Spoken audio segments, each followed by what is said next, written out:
안녕하세요. 청소년 매일 성경 묵상을 돕는 묵상 코치입니다. 함께 읽고 나눌 말씀은 창세기 5장 1절에서 32절까지 말씀입니다.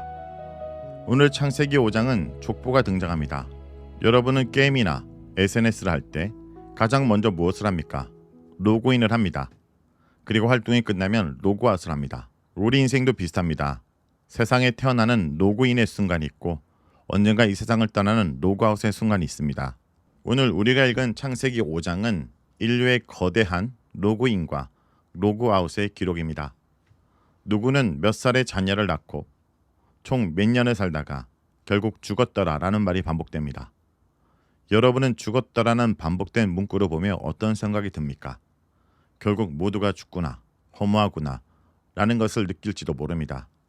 하지만 하나님의 영광은 우리의 죽음 앞에서도 결코 작아지지 않는다 라는 것을 기억해야 됩니다. 우리의 노력으로 죽음을 이길 수 없지만 하나님의 은혜는 가능하다는 것을 잊지 말아야 합니다.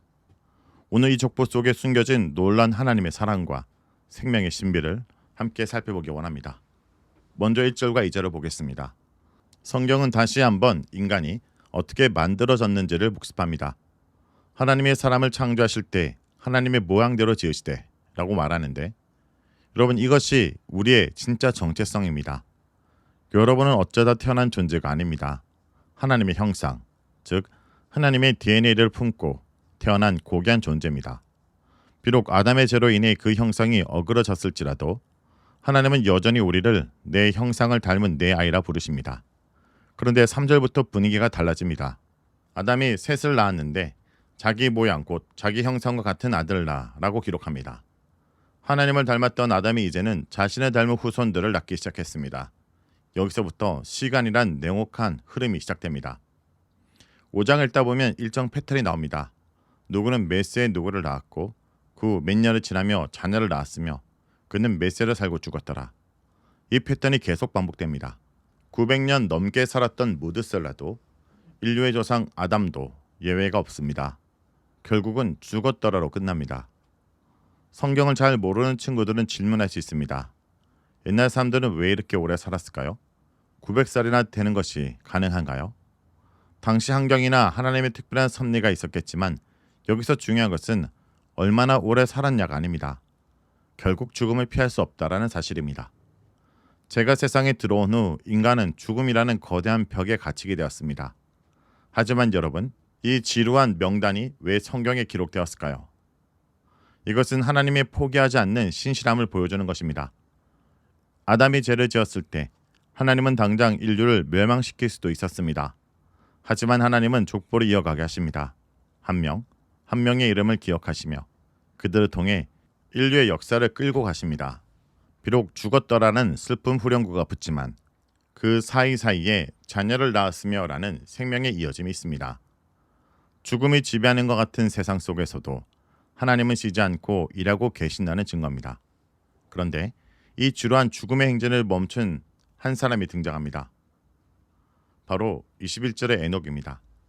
에녹의 기록은 다른 사람들과 다릅니다.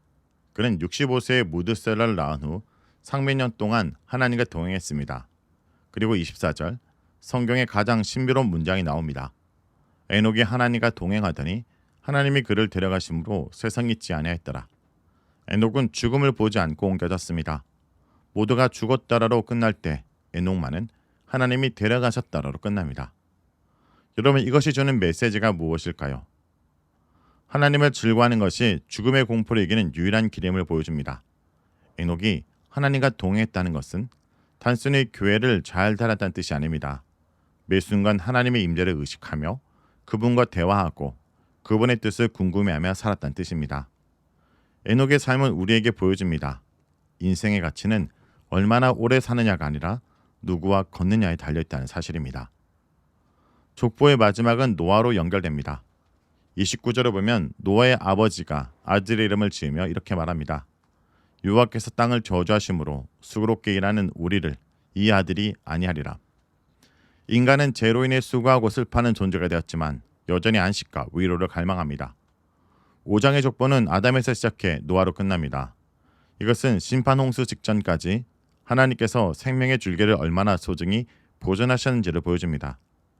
죽음이 가득한 세상 속에도 하나님은 우리를 위로할 노아를 준비하시고 더 나아가 진정한 안식이신 예수 그리스도를 준비하고 계셨던 것입니다.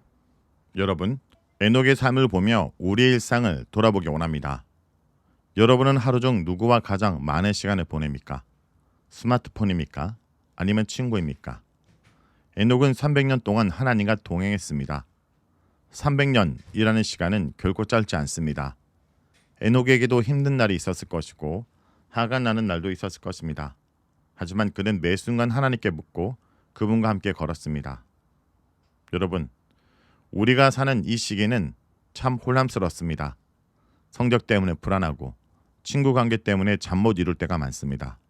그때 여러분 곁에 계신 하나님을 의식해야 합니다.